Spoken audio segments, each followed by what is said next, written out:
que ser aprobado ahora por las Cortes, por el Congreso y por el Senado.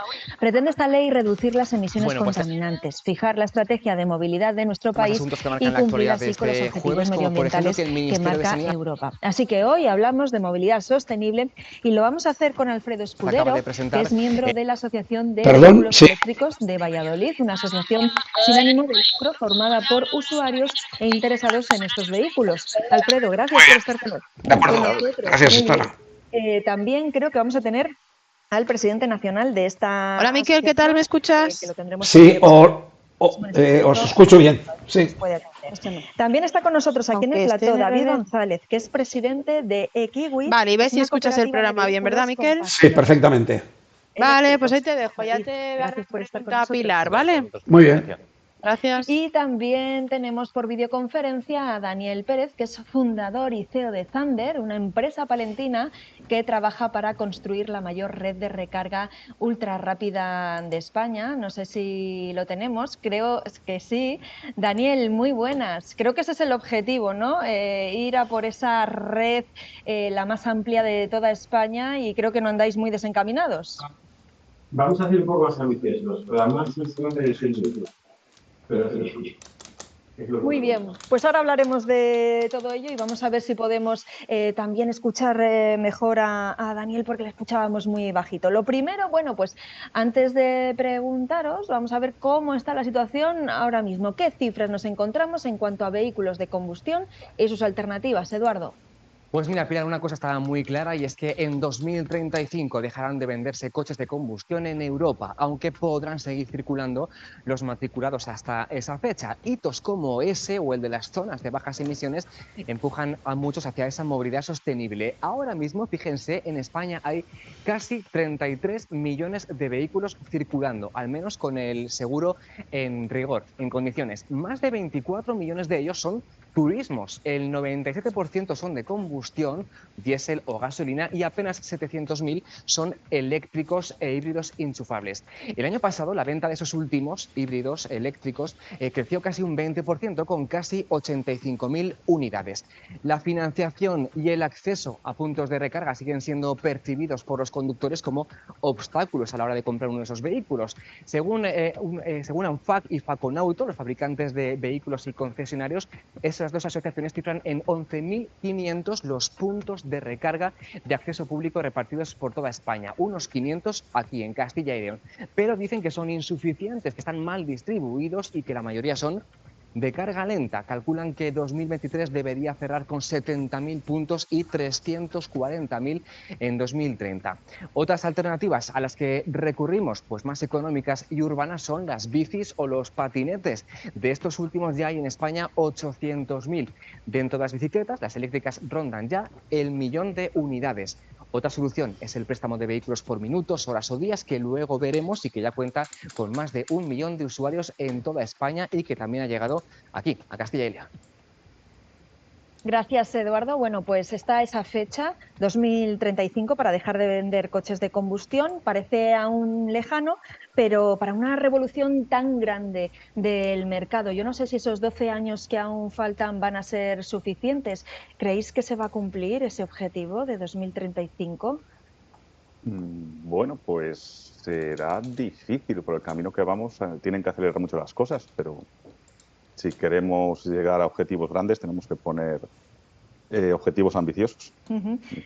David. Yo creo que, bueno, que hay que pisar un poquito el acelerador. Si en otros países de Europa, por ejemplo en Noruega, lo están consiguiendo, no hay por qué pensar que en España no se va a conseguir, pero es verdad que, bueno, hay que pisar un poquito el acelerador en estos 12 años que nos quedan. Hemos visto que las cifras son 80 y pico mil coches este año, que es un incremento respecto al año pasado, pero bueno, hay que apretar bastante el acelerador. Y bueno, sobre todo, bueno, pues que consigamos que poquito a poquito vaya creciendo este número de vehículos eléctricos. Se lo voy a preguntar también a Miquel Aguirre Gaviria, a ver si lo he dicho bien, que es el presidente de la Asociación de Usuarios de Vehículos Eléctricos. Miquel, ¿vamos a llegar a ese objetivo? Yo creo que sí, que hay que ser optimistas, y es tradicional que en España nos suele costar un poco más adoptar determinadas innovaciones, pero cuando lo hacemos solemos pisar el acelerador y luego avanzamos más rápidamente que todos nuestros vecinos que tenemos alrededor. Y no solamente me refiero a europeos nórdicos, sino incluso nuestros hermanos ibéricos de Portugal, con la tercera parte de ayudas para, digamos, adoptar la decisión de comprar un vehículo eléctrico, mejor enteramente eléctrico que no electrificado, es decir, mejor que los híbridos.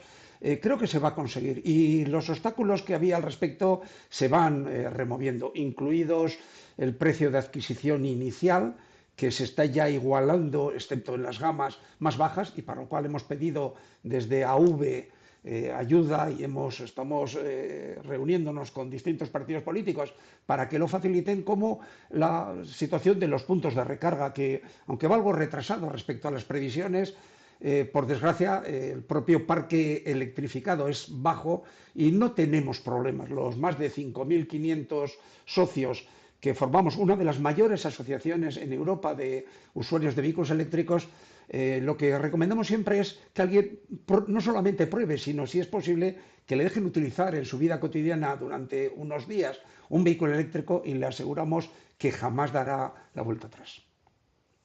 Daniel, pues le pregunto lo mismo. ¿Vamos a llegar a 2035? Bueno, casi la pregunta que creo que me va a responder es que tenemos que llegar a 2035, ¿no? Por el bien de todas esas empresas también que trabajan alrededor del vehículo eléctrico. Vamos a llegar sin ninguna duda. Eso no tiene ninguna duda.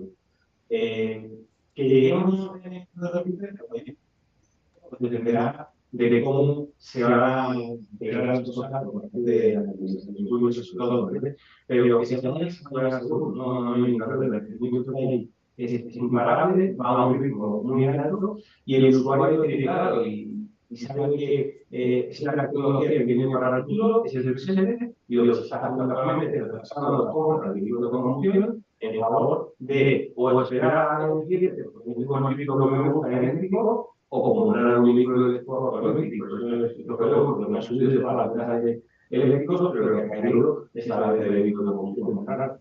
Debe propiciarse un cambio en la industria, pero también entiendo que un cambio social, un cambio de consumo, un cambio de hábitos. Y claro, yo no sé si todos los consumidores están por la labor. Parece que a los compradores todavía les sigue costando apostar por el vehículo eléctrico. ¿Por qué cree Daniel que es así? ¿Por qué les cuesta? Hay dos barreras psicológicas y una barrera que es diferente. La barrera psicológica es desde todas las barreras de que viene esa serie de puntos de carga, que eso se puede dejar en un tier, o de un tier de ataque que dejamos nosotros por la mañana, saben que se puede dejar con la libertad. Y esa es la barrera psicológica que nosotros aquí mismos, estamos aquí vosotros, que queremos transmitir, y además todo el que hay vehículos de carga para los vehículos que han ido. Los 500 y pico mil vehículos de la gama, apenas 100.000 son los mismos eléctricos. Si tenemos en cuenta que ese tipo de vehículos, los puntos de carga eléctricos, son suficientes para ello. Pero está hablando que sea suficiente para el móvil de 4.000, y eso es lo que estamos hablando de empresas como la en tener múltiples puntos de carga cada pocos kilómetros en todas las vías. Y eso llegará en los próximos años, harán lo suficiente para lo que hay, pero podemos crear muchísimo para lo que tiene que ver, muchísimo más. Eso por un lado. Y luego la barrera que hay, la barrera de precio. España es un país en el que los vehículos de menor rango de precio, los que se tienen en Europa, habitualmente, por el adquisitivo español. Entonces, lógicamente, esa barrera económica, esa barrera está ahí. La gente que compra vehículos de un segmento medio, ya está perdiendo la posibilidad de comprar un vehículo de España. Cuando compras vehículos de ese momento más bajo, vehículos más pequeños, todavía hay gran parte de que están. Y ahí es donde trabajar. Y esa barrera es una barrera que baja cuando decía, porque lo que se está hablando es que la paridad de precios, para que se ponga igual de precio de combustible eléctrico, de las gamas más pequeñas, de las gamas más grandes, ya está. Estamos hablando del año 2004, entonces estamos hablando de la China.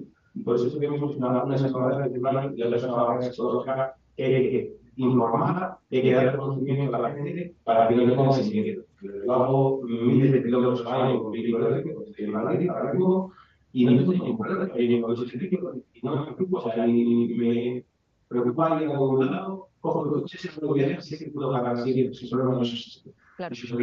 Claro. Se lo voy a preguntar también a Alfredo, que lo tenemos aquí en plató. ¿Hay falta de información, de conocimiento por parte de los consumidores que llegan un poco perdidos al concesionario, no saben muy bien qué hacer? ¿Por qué vehículo ha puesto? Que me tengo que comprar uno y me están diciendo que todavía me compre uno de combustible. Bueno, sí, yo creo que la gente está muy perdida en esos temas. Ahí entramos la asociación, que una de las principales funciones que hacemos es la de asesoramiento a todo el que quiere asociarse. Apuntarse es gratuito y es una labor de divulgación, sobre todo. Les contamos casos de uso particulares, cómo nos va cada uno, diferentes vehículos, a quién le funciona mejor, a quién peor. Bueno, pues todo es un entorno. Y es una cuestión también, no lo sé, ¿eh? Se apuntaba al tema del precio, del desconocimiento. ¿Hay también algo de una cuestión generacional que esté relacionada con la edad de los conductores, de los posibles compradores o no? Bueno, al final, todo lo que es cosa nueva, pues siempre cuesta un poquito el cambio. Al final, los coches eléctricos y lo que es el sistema de recarga es un poquito más tecnológico que ir a la gasolinera y repostar, y siempre esos cambios pues cuestan un poquito, pero también hemos visto, por ejemplo, nosotros en la cooperativa, que tenemos socios de todos los rangos de edad y al final, con un poquito de práctica, todo el mundo está pudiendo acceder al coche eléctrico sin mayor problema, a las recargas, a conocer un poquito cómo funciona. Sí que es verdad que hay algunos datos al principio, que si la capacidad de la batería, si la potencia de recarga, y estos datos que cuestan un poquito explicarlos, pero una vez que la gente los entiende, luego pues tiene todos los beneficios de coche eléctrico que no tienen los coches de combustión, que siempre hablamos un poquito de que el tema de recarga es más complicado, pero también luego el uso y cómo se conducen es mucho más fácil que un coche estándar de combustión. Entonces, siempre una vez que lo prueban, ya luego no quieren cambiar. Miquel, ¿hay algún otro factor que también esté pesando en esas reticencias por parte de los consumidores, de los compradores a la hora de elegir un vehículo eléctrico, o más o menos son las que ya se han expuesto? Bueno, se han expuesto yo creo que con detalle, pero quizás se enfatiza demasiado hablando de los obstáculos. Y sin embargo, las ventajas son inmediatas cuando se adopta. No es una cuestión de edad, es una cuestión de actitud. Necesitamos también una mejor información por parte de los medios de comunicación convencionales, y por eso agradecemos esta oportunidad que se nos brinda a estos distintos representantes, bien de infraestructuras de recarga o de nuestra asociación de usuarios de vehículos eléctricos. Normalmente es preciso también romper una cierta inercia. Hemos dado como natural, digamos, el repostar combustibles fósiles, pero es un presente que no se puede negar, que por la emergencia climática, por razones de salud, no ya del planeta o de la humanidad o de nuestros nietos, que muchos los tenemos ya y mayores, sino por nuestra propia salud, algún día sabremos los riesgos que comportan, digamos, los vehículos de combustión, especialmente los diésel, hay que decir. Y no es solamente ese CO2 que produce el efecto invernadero, sino multitud de gases como los óxidos de nitrógeno, de las micropartículas, hidrocarburos no quemados y demás. Pero conviene enfatizar las ventajas del vehículo eléctrico. Un vehículo eléctrico no tiene mantenimiento. Anecdóticamente comento que antes de ayer hice el primer mantenimiento de mi vehículo eléctrico por más de 4 años y han sido, he contado hasta el último céntimo, 163 euros, incluido líquido limpiaparabrisas, que es verdad que hay que renovar de vez en cuando. Es decir, el coste de explotación de un vehículo eléctrico es muy bajo y por eso hay reticencias. Y necesitamos también que desde los concesionarios se informe debidamente de las ventajas que tienen estos vehículos puramente eléctricos. Y a veces les falta formación al respecto. Pero concluyo con esto. En Europa, en España y en Europa, España como segundo fabricante de vehículos debe favorecer esta transición, y estamos pidiendo a las fuerzas políticas de todo signo, desde nuestra neutralidad, que hay una gran parte de ciudadanía que quiere respirar mejor y que quiere disfrutar de las ventajas de la movilidad eléctrica, que son muchas. Ha quedado muy claro. Daniel, le voy a preguntar, porque claro, antes escuchábamos a nuestro compañero Eduardo que desde los fabricantes apuntan a ustedes, en general a quienes se dedican a poner puntos de recarga, que es que falta infraestructura y claro, ustedes dicen que es que falta implicación por parte del sector automovilístico, de los fabricantes, ¿no? Es que cada Lo que pasa es que los costes de un vehículo eléctrico, como no se fabrican a la misma escala que un vehículo de combustión, pues hasta que no va creciendo la gasolina, no se le va a aplicar eso. Pero no, aquí se nos culpa a todos nosotros.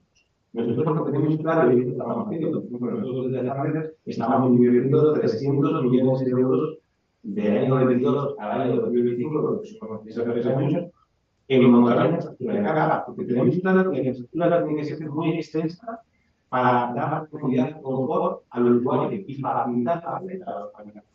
Porque muchas veces puedo ir el conocimiento por los profesionales de gobierno, que son veces como la vida. La infraestructura tiene que estar. Pero Daniel, ¿haría falta mayor impulso por parte de la industria para que despegara ese mercado del vehículo eléctrico? Yo, más que impulso, te diría que el coste va a llegar y que lo que tiene que hacer es apostar por más modelos, ¿vale? Porque hay gente que no compra vehículos porque hay un modelo que tiene unas necesidades. Y la mayoría de las personas ya tienen varios modelos 100% eléctricos, pero la lista para dar ese paso y reducir prácticamente toda la gama de vehículos. Como si quieres comprar actualmente en un grupo de aquí, si quieres buscar un nuevo volumen, un vehículo casi nuevo de modelos eléctricos. Entonces, eso es lo que les falta. Dar más gama, más variedad de modelos para que puedan dirigir. Y nosotros, los instaladores de puntos, los operadores de puntos de carga, pues lo que tenemos que hacer es seguir desplegando los redes de carga y hacer cada vez más fácil y más sencillo el proceso de la carga del usuario, que es lo que estamos haciendo realmente, porque hemos sido los primeros en poner ese sentido el pago de la carretera y de un cargador, porque entendemos que es básico para las generaciones. Oye, una persona desde a veces te cuesta un poco más aprender una nueva tecnología o el móvil, y una persona más joven se adapta más. Yo te pones el pago con una tarjeta de crédito, como lleva años en su tarjeta de servicio toda la vida, pues no se supone ningún cambio. Llega, pasa la tarjeta, se usa el cambio, lo que mete la vida en una estación de servicio y ya está. Tenemos que trabajar a ambas partes. Los fabricantes de automóviles hacer más modelos y tenemos que hacer mejor precio. Es una cosa que va a venir con la mayor número de vehículos y los operadores de puntos de carga en dar más visibilidad a estos puntos de carga y hacerlos más fáciles y más beneficiosos. Desde luego que efectivamente si todos van a una, pues los cambios se producirán más rápidamente. Claro, también, aparte de la industria, las administraciones y otras instituciones que tratan de dar pasos y aunque poco a poco, pues vamos conociendo cada vez más iniciativas que favorecen la movilidad sostenible. Es el caso de esta iniciativa de la Universidad de Salamanca que favorece en su campus el acceso a bicis y patinetes eléctricos. Paco Gómez.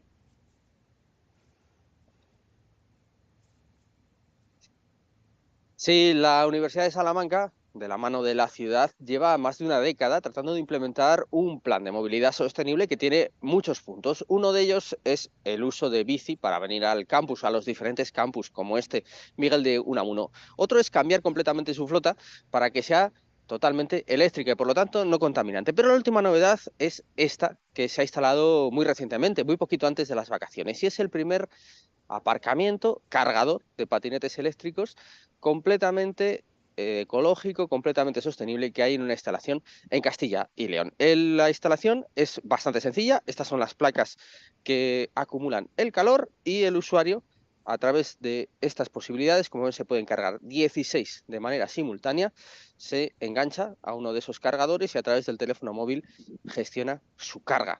Esto que parece tan sencillo ha sido el resultado de un proyecto complejo de I+D+I, un proyecto que se convocaba en Startup Olé y que ha permitido que el desarrollo de esta tecnología empiece a implementarse. La idea de Iberdrola, nos ha dicho, es instalar 150.000 puntos parecidos a este en toda su red. Veremos el éxito y la respuesta que va teniendo. Pero lo que está claro es que venir al campus en otro medio que no sea el coche propio es una de las grandes posibilidades para reducir en una ciudad como Salamanca la contaminación generada por el tráfico. Gracias, Paco. Pues esa es una forma de movernos y otra, la del coche eléctrico, la representa hoy en este programa Kiwi, a cuyo representante tenemos. Es un proyecto del que nos cuenta ahora más detalles Eduardo. Es una plataforma de car sharing, así que lo primero que vamos a hacer es explicar qué es eso del car sharing. Para quien no lo sepa o no lo haya escuchado nunca, es el vehículo compartido o el servicio de préstamo de vehículos para su uso temporal. En casos como el que nos ocupa hoy, hace referencia a un servicio que a través de una aplicación móvil alquila vehículos eléctricos por horas o por días. ¿Qué beneficios tiene? Bueno, pues ellos dicen, usando coches compartidos, en este caso eléctricos, se reduce la contaminación en las ciudades. Hay también menos vehículos en el espacio urbano y menos lugares destinados exclusivamente a los coches. Además, esto libera al usuario de todos los costes de tener un coche en propiedad. Imagínense, el seguro, mantenimiento, el combustible. Con este sistema tenemos un coche solo cuando lo necesitamos y pagamos únicamente por utilizarlo. Las 4 principales compañías del país de car sharing suman ya, fíjense, más de 1 millón de usuarios. En el caso de Kiwi, se trata de una cooperativa de vehículos compartidos 100% eléctricos. Esto, lo de la cooperativa, evita a sus socios depender de las decisiones de grandes empresas. Actualmente, según su página web, tiene 195 cooperativistas y 255 usuarios, porque aunque hay que ser cooperativista, cada uno puede luego apadrinar a hasta 3 usuarios. ¿Cuánto cuesta? La tarifa diaria es de 5,5 € la hora o 55 el día si lo usamos minutos, horas o menos de 5 días. Entre 5 y 15 días la tarifa de larga duración es un poquito más económica, algo más de 40 € al día. Además hay bonos y otro tipo de ofertas. Y ya decíamos que esto del car sharing libera de ciertos gastos de un coche en propiedad. La tarifa incluye la recarga, un kilometraje máximo a partir de que se cobra 8 céntimos por kilómetro adicional, el seguro o el aparcamiento sin coste adicional en la zona azul. En abril llegó a Valladolid capital y sigue su expansión. Este año lo más inmediato a municipios de la provincia como Laguna de Duero o Simancas. Bueno, pues David, al representante de Kiwi, ¿qué balance hacen de este tiempo que llevan implantados aquí en Castilla y León, concretamente en Valladolid? Pues el balance es muy positivo. Llevamos ofreciendo el servicio de car sharing de movilidad compartida aproximadamente desde mayo, junio del año pasado. Bueno, del año pasado no, del 2021. Sí. Y bueno, pues es muy bueno las perspectivas que tenemos porque hemos ampliado la flota de vehículos debido a esta demanda. Y vemos como poco a poco la gente está viendo el coche más como un servicio, que no le hace falta tener un vehículo en propiedad, sino que para usos puntuales puede ser un vehículo, en este caso además 100% eléctrico, en el que está incluido todos los costes directamente en el propio alquiler del vehículo. Bueno, sí que hemos visto cómo este crecimiento nos ha llevado a dar el salto tanto a Laguna de Duero como Simancas y también queremos expandirnos al resto de Castilla y León. ¿Y por qué eligieron Valladolid? Elegimos Valladolid porque, bueno, somos una cooperativa hermana de otra cooperativa de energética, que está sobre todo establecida en Valladolid. Entonces, bueno, una parte de esa cooperativa vio que había posibilidades en Valladolid, por el tamaño sobre todo, de empezar a implementar un servicio de vehículos compartidos. Y entonces, en la masa social la tenemos sobre todo en Mayor Capital y hemos visto que hay posibilidades de irse ampliando a Castilla y León. ¿Y el perfil de los usuarios cuál suele ser? Pues tenemos varios perfiles, sobre todo tenemos un perfil de usuarios que no tienen todavía vehículo en propiedad, que están usando el vehículo igual pues de un familiar, de su padre, de un hermano, y que entonces prefieren usar el servicio de la cooperativa y no depender de este préstamo de otro vehículo de un familiar. Y también gente que el segundo vehículo, tienen un vehículo y en vez de adquirir un segundo vehículo, utilizan el vehículo de la cooperativa para sus desplazamientos. Esos serían los 2 perfiles que más tenemos en la cooperativa.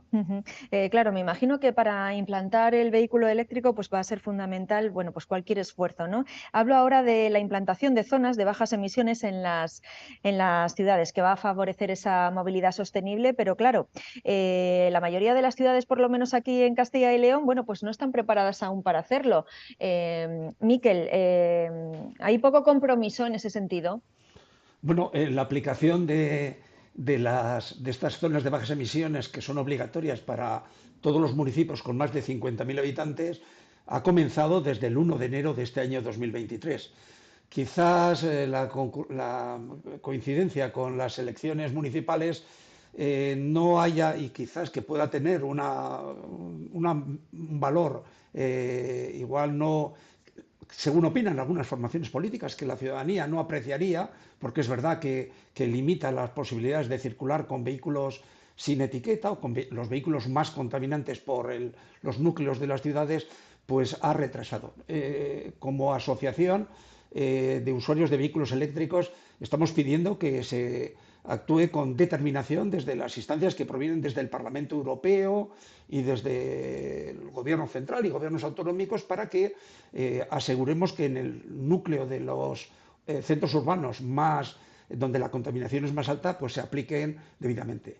Estas medidas que son, digamos, en pro del conjunto de la salud de la ciudadanía. Y también quiero señalar que desde AV, tal como se ha comentado hace un momento, el representante de Kiwi, de alguna manera somos asociación de usuarios, no de propietarios, sino usuarios, de gente que utiliza vehículos eléctricos de 2 y 4 ruedas y que favorecemos también todo lo que sea una movilidad no en propiedad, sino con modelos compartidos o de renting, porque la mayor parte, más del 90% de nuestros vehículos están aparcados, o sea, ocupando espacio público o privado y sin ser utilizados. Tenemos que reducir el espacio dedicado, el suelo público dedicado a los vehículos, y en este sentido nos conviene humanizar un poco los centros urbanos. O sea que apoyamos esta medida y ojalá se aplique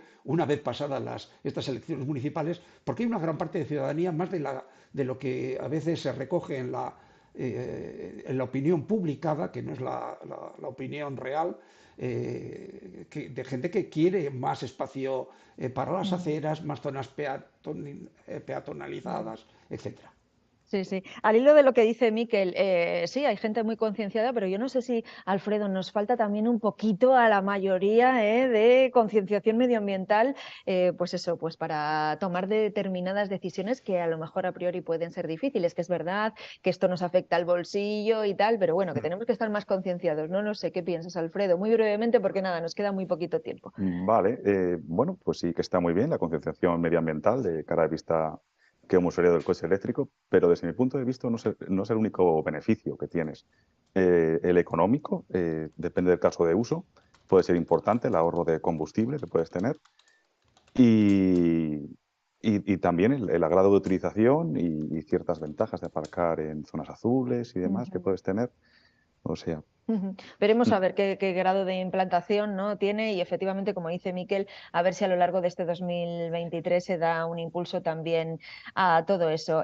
No me queda tiempo para más, seguro que hay muchísimas cosas que se nos quedan en el tintero y sobre todo entrar más en profundidad en algunas cuestiones, pero bueno, yo les emplazo a otro programa. Alfredo, Miquel, David y Daniel, muchísimas gracias a los 4 por haber estado hoy aquí en Está Pasando. Gracias. Nosotros nos vamos a ir un momento a publicidad y enseguida volvemos. Hasta ahora.